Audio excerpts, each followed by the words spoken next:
You're a fraud. You're a liberal hack.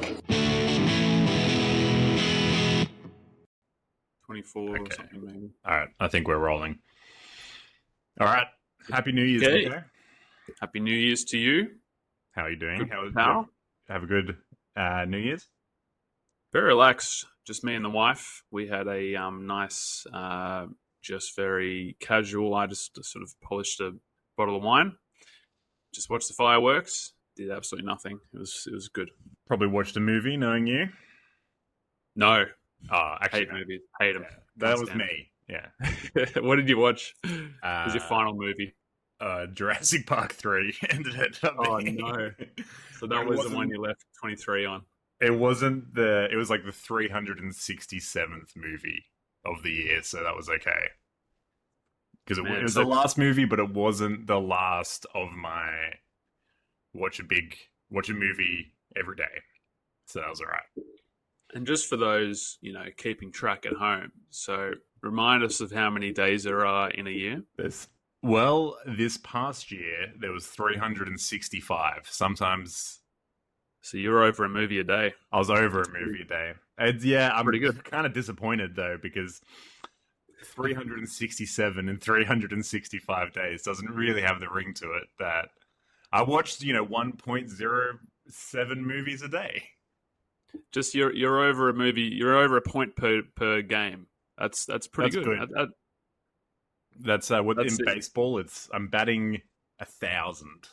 1,000 and a bit. Yeah, 1,000.02 whatever. So that's good. And how did you go? Look at what you achieved in 23. I was having a look at what 23 films I watched, so 2023, and I reckon it's like 4. Actually, it's probably 3, and I think one of them was from 22, but I watched it this year. And I thought it came out. What was the menu? The menu, that was definitely... It came out last year. That was definitely 22. 22, I mean, yeah. Yeah. So that was pretty slack. So what, you've seen 2 2023 releases? 3. Okay. Yeah, let's not downplay it. We're doing a recap of our film watching of 2023, not necessarily movies that came out in 2023, though. We will discuss them. I mean, you don't have much choice. What was your favorite movie that came out in 2023? Well, yeah, I suppose. Oh, no, I just realized it is 4 because I didn't include Oppenheimer. I was going to say, there's got to be. Clear in a way that my favorite film. Maybe not so clear. It was it's closely followed by Barbie, which I know you didn't really love. You're joking. I enjoyed. That's right. You've only got 4 movies to go off. I was going to say, you're joking. Barbie's the second best movie of the year. But from your perspective, I mean, it could be. All right, well, let's get. I think that's a good first one to jump right into. So you're very critical on Barbie, and I'm not.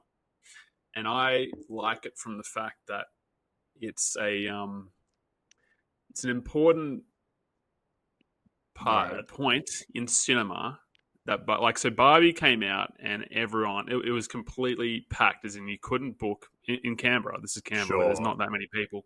You couldn't book many seats. So it was incredibly, incredibly hyped. It came out at the same time as Oppenheimer. It was part of the Barbenheimer sort of. So it was great for cinema, actually. Everyone was going out and watching these films in the cinema. They weren't watching it on Netflix or at home. People were dressing up as their favorite Ken or Oppenheimer. Yeah. Okay, I take your point that it was a box office success. But, I mean, there are bigger box office successes. I mean, I guess that was the most popular movie of the year, right? Like, it was the top. I think so, yeah. Oppenheimer would have got close, but not quite. But, I mean, there's movies that have made more money. I don't know. It's kind of like a return after COVID. That's nice.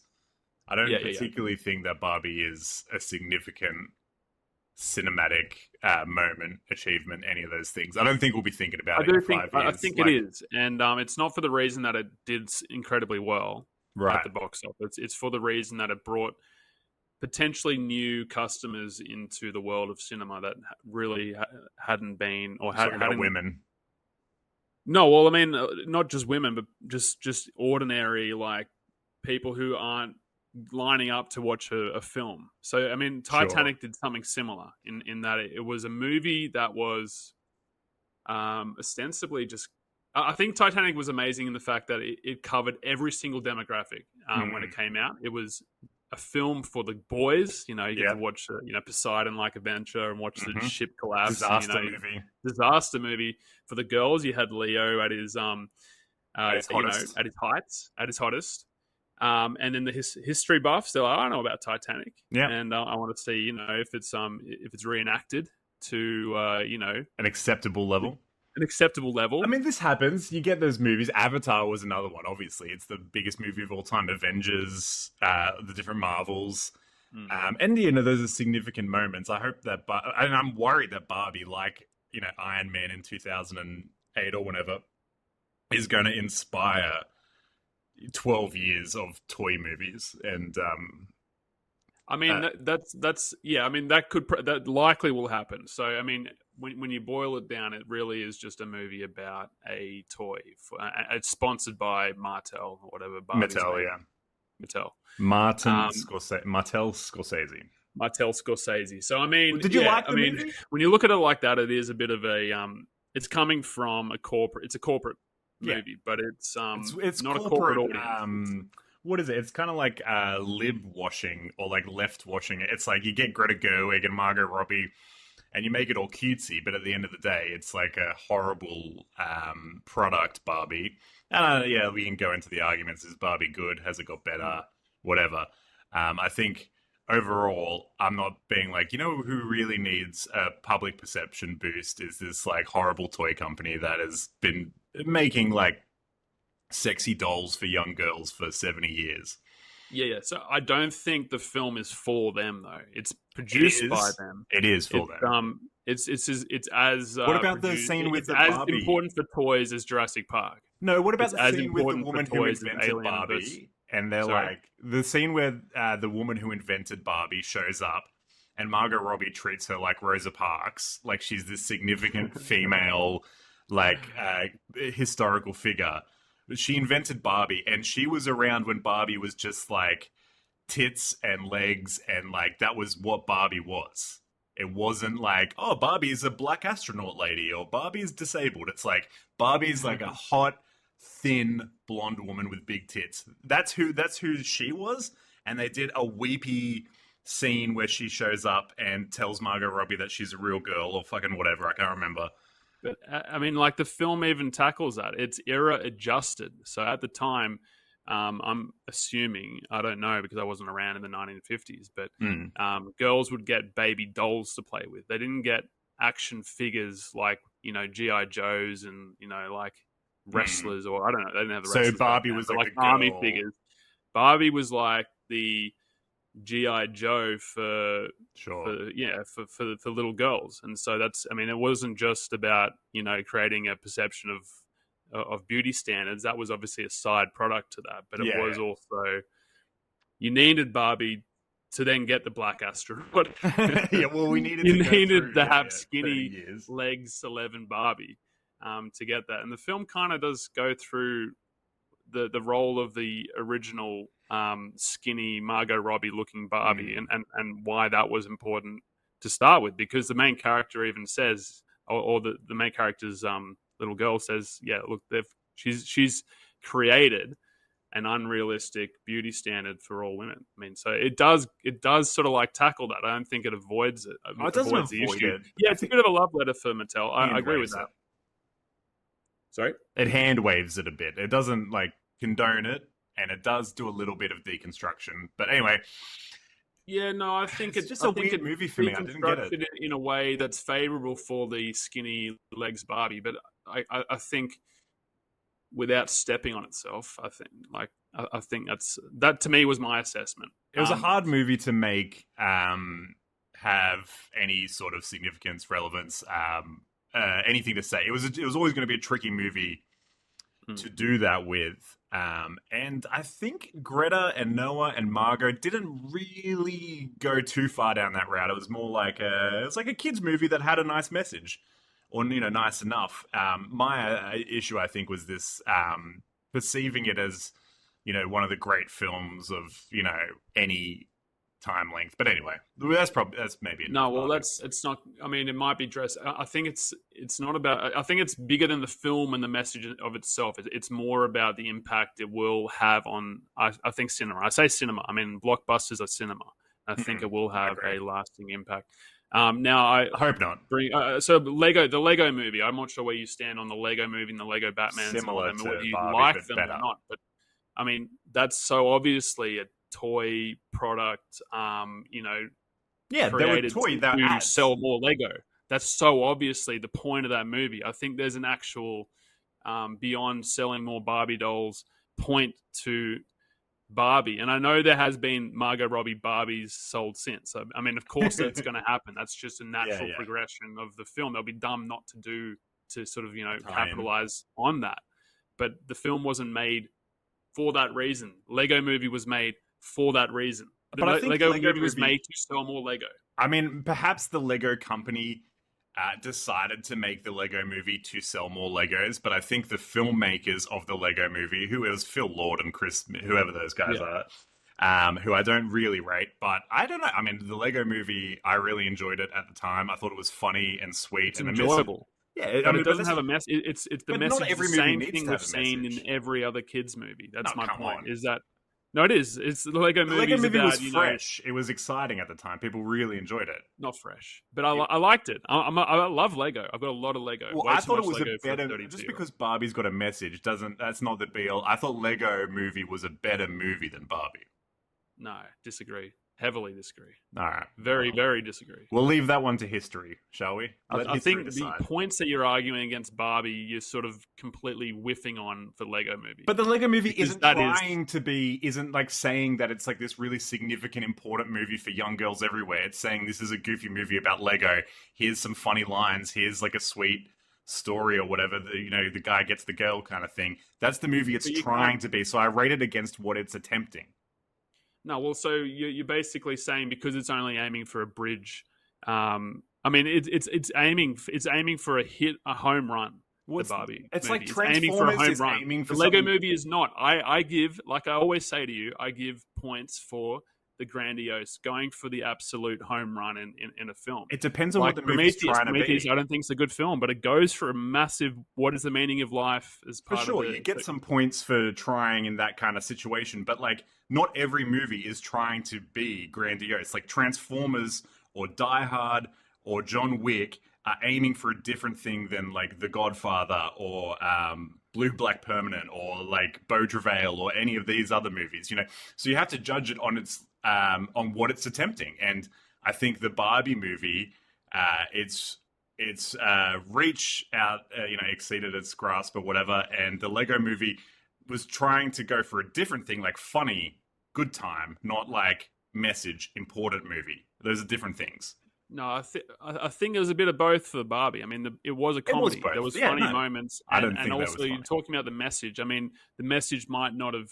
I'm not saying you didn't get the message or anything like that. I'm saying who's the message for? Is it for you or is it for the younger audience? And I think for the younger, it's a much better message than the all-female Marvel.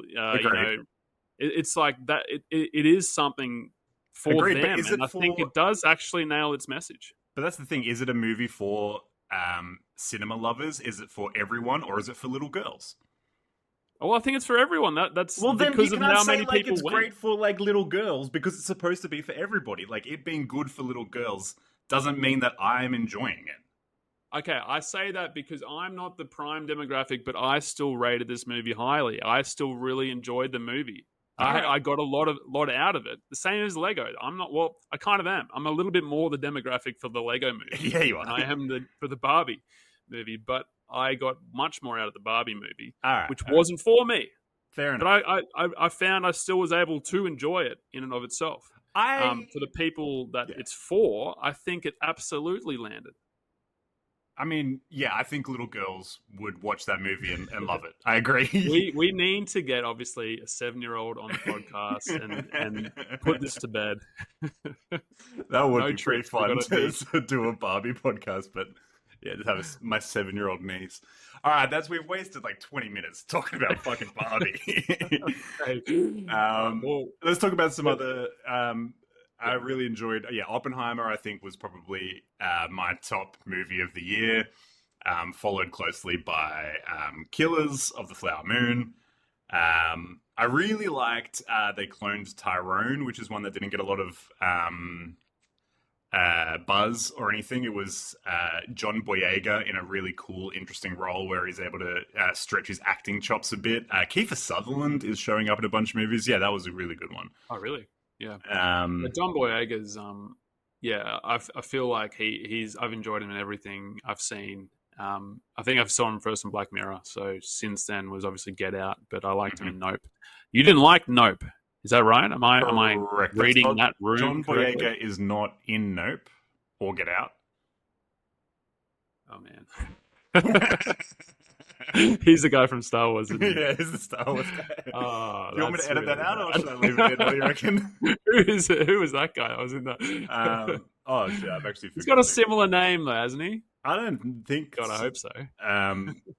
Fuck, what's his name? It has, Daniel Kaluuya. No, it's not similar.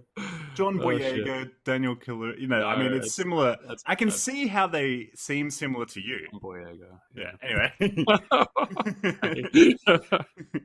And Knock at the Cabin, I talked about that, rounds out. Oh, and Maestro. Loved Maestro. Like, which I know you haven't seen yet, but I'm saying it's a good movie. You got to give it a crack. Everybody out there, put aside your Bradley Cooper biases, which I had myself. I saw A Star Is Born. Yeah, that's the thing. I've seen his stuff and I've seen him act, and I've never ever thought this guy needs more roles. I just think he's a guy. He's like the tryhard of the acting industry. Like that's guy that's sort of he's a real role player. Like he's that tough working white guy on an NBA team. But I've never really been like he should be the fucking guy. He's not the naturally talented. I don't think he's naturally talented at all. No. Well, that's kind of why I like him. He has this bit of underdog quality, having come through as like corpse number 3 in Law and Order, and then eventually he gets The Hangover, and then he manages to turn The Hangover into this dramatic career, which is successful, unsuccessful. But I think with this movie, he's really maybe the years of practice. And I think with anything, art is partially just who you are and how you think. But a big part of it's just practicing. And maybe he's practiced enough because he is now, in my opinion, a good director and a good actor, which I would not have. I always thought he was a good actor, but, that's a good point. I mean, that is true. So, I mean, he's probably someone that actually works a lot harder on it than, say, a Russell Crowe, who just figured he could do it from seeing Ridley Scott do it. And it's just because there are actors that, like Ben Affleck, that you were like, what the hell? Where did you get this from? Or Clooney, who just directs the same kind of boring stuff over. Yeah, right. George Clooney, I think's in the latter category, where he's just like, I don't really think you've got. I hated The Monuments Men. Yeah, I mean, why is he directing? He hasn't said anything with his movies. Just seems like he's enjoying it. The whole film just sucks. It's like, what if instead of we care about all the art and stuff, but set during World War II, and then they try to play it off as oh, this guy dies. Yeah, it's fucking war, dude. You kind of forgot when you set against the backdrop of war, and you sort of make it a cheap laughy type movie that no one really gives a shit when your character dies. He just couldn't get the tone. I think it's because he is tone deaf. And I've seen Money Monster, which wasn't him, it was Jodie Foster, and I thought that was crap. It was talking down as to how the economy works. Yeah, from the 1% fucking liberal Hollywood. Yeah, it's just no, you don't fucking get it. You got nothing to say. The point of the movie was vote for Hillary. And then it'll be but it was just so dumb. I was so dumb. He's done those guys, and I saw Russell Crowe's one. I don't know if you saw it. Said in was that The Water Diviner? Is that the one that he did? Yeah, again, that just a little bit better than the other two, but it suffered from direction. Yeah. It was a good film, but the director a vanity project for them. Whereas that's it. And that's what a lot of actor directors are, vanity projects, and even directors. But I genuinely think for Bradley Cooper, he sees himself as an artist. He's cultivating his art. He might be a bit of a bozo, dumb guy kind of vibe, but I don't think that prevents him from having the full human experience. It's just about communicating that. And He's done a good job because Maestro, I thought was, and I saw the trailers, I saw the promo pics. I was thinking this is going to be a stinker, like a 4 or 5 out of 10, and it ended up being a 10 out of 10. Carey Mulligan's also fantastic. On that note, so I will watch it now. It's a good reason to give him a go. Mm-hmm. So I'll do it. All right, and just to round out the year, Past Lives was a good one. A debutante from, I think, Celine Song is her name or something. Just about these friends who leave each other's lives when they're children, but then come back together. It's all about kind of like destiny, fate, who we are as people, love, all that kind of nice stuff. It was a really good movie. Priscilla, I enjoyed. Sofia Coppola, top of her game. Jacob Elordi. So that's out now, is it? It's out now. Jacob Elordi, he's having a great year, even though Saltburn was not a very good movie. He was good in it, and but he was good in it, wasn't he? He's good in Elvis. That's right here as well. Yeah. May December was, you hear all the May December stuff that had another like young male actor who's coming up, Charles Melton, I believe. He plays like this boy who was sexually abused by his teacher, then ended up marrying her.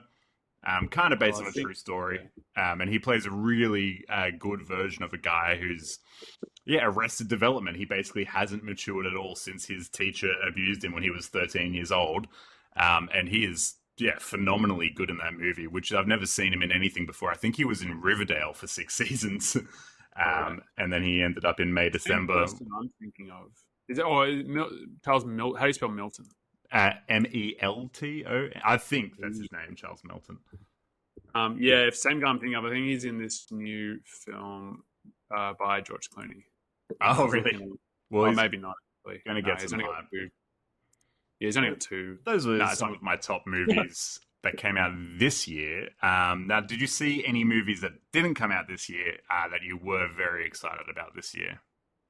Yeah, so I'll say 2 because there were 2 older films, but I'd just never seen them before, and obviously highly recommend both. I can't remember the really show. I saw a lot of bad films, so I won't get into them. But Blue Velvet. Oh yeah, Blue Velvet, fantastic film. It's these next 2 films I think are much watch films. Blue Velvet was brilliant. David Lynch, obviously. I have not seen it, so I will add it to my list. But a really great story. And it's already on my list. I suppose one of the things that I loved about cinema, I suppose in the 70s and maybe even early 80s, was the use of just like really quiet scenes. Like there's no music even, so you just hear footsteps. And there's not any sort of like no backtrack, nothing, and it. Like you just don't. I don't think. No, you're right. You don't really see that as much, but I think it's really great at building suspense because you're only hearing the footsteps and you're not sure where they're coming from. It's not like with a sort of violin sort of backtrack with it's more just like sorry. That's one thing I noted, I suppose, from it. The other film I watched was When Harry Met Sally. Oh which I think the majority of people probably have seen, and I'd never seen it. And it's known as probably like the best rom-com. The best rom-com, and I think it holds up. I think it is the best one that can really tell. I think, it's unbeatable, in my opinion. Yeah. It's a really interesting movie as well. I mean, when you watch it now, I watched it a couple of years ago for the first time, and it is cool to see a movie where the men and women are actually, like, the whole point of the movie is men and women are different, and here are like well, not the whole point of it, but it's a big part of it, and how that affects how they approach the relationship, but then how like you kind of overcome the differences between men and women to have these beautiful relationships. And obviously the 2 of them, great casting, wonderful movie. Yeah, that's it. It's I think it really just is. It's sort of hard to really say anything about it that hasn't already been said. But it is just fantastic. It's just you got the on screen chemistry between Meg Ryan and Billy, and the story is great. You got Rob Reiner at his heights. Love him. Like he kind of gets that sort of I don't know. He's sort of like not schmaltzy, but like He's a romantic. I'm trying to think of the word as well, but yeah, The right balance of romance and comedy, so it's not too one-sided. it's kind of like a realistic, because like life is kind of like serious and funny, and he like has that. Yeah. Has a So, bit for of fun. example, I think Princess Bride doesn't work if it's just all schlocky kind of funny. I think the right romance is involved. Like it's at its heart still a romantic sort of for adventure sure. comedy. Yeah. I think it doesn't. If it gets made today, there'd be too many kind of like, what the hell, like dumb little sort of like comedic kind of input. Do you ever watch Your Highness? I think it was Zoe Deschanel, and it was like a Stoker I have actually, fantasy movie. Yeah, I feel like that's the modern Princess Bride. That's right. With Danny McBride and James Franco. Yeah. Love that's that. That's a good cheap comedy. I actually like. It's not bad. Yeah. Okay, cool. That's the two cool. It's a good segue. I saw so. Okay, these are ones that I watched this year for the first time. I've watched some Claire Denis movies for the first time. Beau Travail immediately went into my top 4, and so did Stalker by Andrei Tarkovsky. Yeah, and I also got into Tarkovsky this year. The first Tarkovsky I saw was Solaris, or Solaris, and I did not like that at all. Thought it was like horrible, but that may have been just like I didn't get him yet, and I was like expecting more of like a 2001: A Space Odyssey, because I think he wrote it as an answer to 2001: A Space Odyssey, and it was very different from that. But then I watched Stalker, and I was like, this could be the best movie ever made. This is like perfect cinema. Everything is unbelievably good. And then I also watched The Sacrifice, and maybe another one. But I'm well on the Tarkovsky train now. He may be top 5, and Claire Denis also. So those are he's known as I think it was one of the, if not the, I think you said 2001. So it was Kubrick who said he's the best. He's the best. Yeah. So he obviously great accolades and one of the absolute best. I've only seen one of his films though, so I can't really. I think it was a different one to what you saw. It was The Sacrifice, maybe. No, it was, and not Stalker too. I'll have to look at. Yeah, we'll look it up. I had a Russian name, remember. Also, another one that I really enjoyed was The Passion of Joan of Arc, which is the 1920-something silent film. Have you seen it? No. Yeah, well, you should check it out. It is. I haven't seen anything pre probably 1940, I'd say. Well, I mean, I'm not a big. This is the first time I saw. This is like the first silent film that I've enjoyed, really. And I enjoyed it to the point where it's a 10 out of 10 masterpiece, one of the best movies ever made, which is shocking to me because I watch an old movie, and if I'm not able to get into it because it's old and crap, because just technically in the production and even just like the cultural signifiers and the way they talk to each other and stuff, sometimes you just can't get into something from 80, 90 years ago because you just can't relate to it in any way because it's made for a different culture. But this is true art, it's true filmmaking because it's universal. It's like somebody 1,000 years ago you'd have to explain the concept of movies, but if they understood the concept of movies and then watched this, they would understand completely what the character is going through. The acting is phenomenal with, obviously no spoken dialogue. It's like one of the best performances I've ever seen. And I wouldn't be saying this kind of stuff if I didn't really, really believe it. Like people could, but if I had watched it and I was bored by it, I would have been bored by it. But no, it's seriously a great movie. Well, obviously. What was the one that came out in the 90s that had a very young Mila Jovovich? So I've seen that one. Oh, I don't know. Was that as I think it was Luke, the guy who made Fifth Element. Bresson? I remember the film that I watched by Tarkovsky. It's Ivan's. So Ivan. Oh, Ivan's Childhood. Yeah, no, I haven't seen that one yet. Oh, yeah, very good. Watched it 3 or 4 years ago. Very good, Tarkovsky. Okay, yeah. Some other fucking disappointments of the year. Quickly, got 5 minutes. Yeah, let's do that. Disappointments. Indiana Jones, obviously, that was dog shit. That Talk to Me, that Australian horror movie that everybody's going on about. I watched it. Yeah, he didn't like it. Nah, it wasn't for me. I haven't seen it, but I was excited to see it, and I was excited that it was an Australian director's first go, but really just didn't land. It feels like a YouTube. They got their starts doing YouTube shorts. It feels like one of their YouTube shorts that they've just like dragged out for 90 minutes. I wouldn't bother with it, honestly. I mean, you will, but don't. The Killer, I thought was horrible as well. Oh, did I say No One Will Save You is the Australian one? Talk to Me is the Australian one. Talk to Me, yeah. No One Will Save You is the Alien Invasion one, which sucked. Anyway, The Killer, David Fincher. You liked it or loved it or what?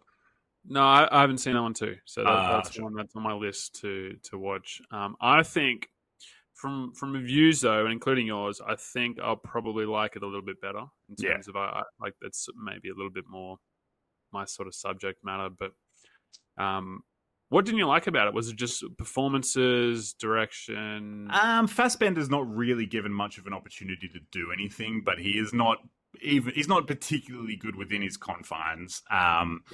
Fincher is passionless, I feel, with the directing of it.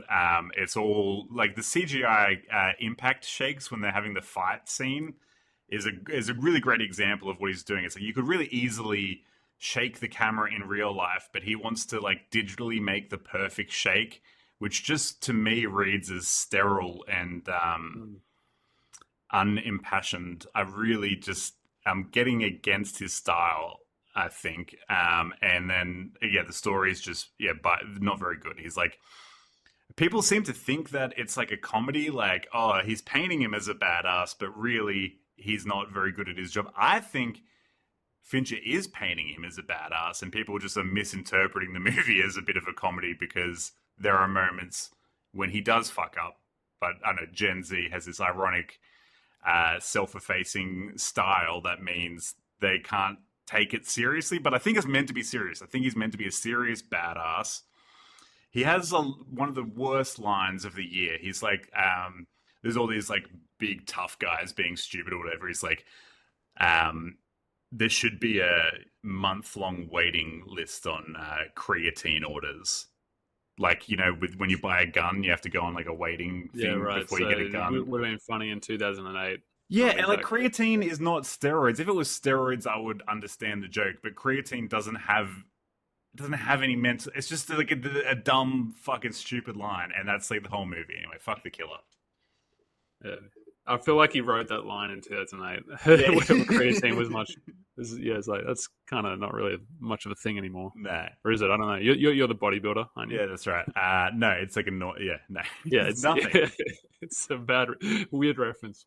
And another disappointment was I watched a lot of the filmography of Denis Villeneuve. So you didn't love him, I remember.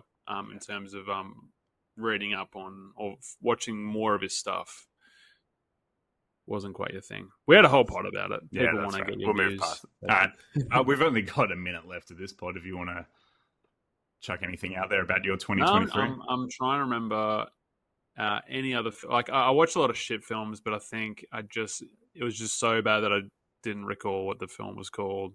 If you bring it up, I'll be like, oh yeah, that's shit. It wasn't an awesome year for cinema, but it was all right. Yeah, I mean, I can't say anything. I watched 3 films this year. Maybe that was why. Yeah. Well, I mean, that's pretty much it for me. I'm happy to be done my 365 movies. My family and friends, I'm sure, will be happy to see more of me. As you really do neglect. That's too many movies. Don't watch 365 movies in a year. It's too I'll wrap much. up by saying we're going to end with a poll, an audience poll, to see how many people want Ryan to do an end of year 2023 wrap up video, because that's what I think the audience wants. Well, we've already done the pod, so we might leave it there. Videos on a pod though. Do a vlog. I could use the video from this actually. All right, that's it. 5 seconds left. So thanks. That was 2023, and thank you, Nico, for being a part of it.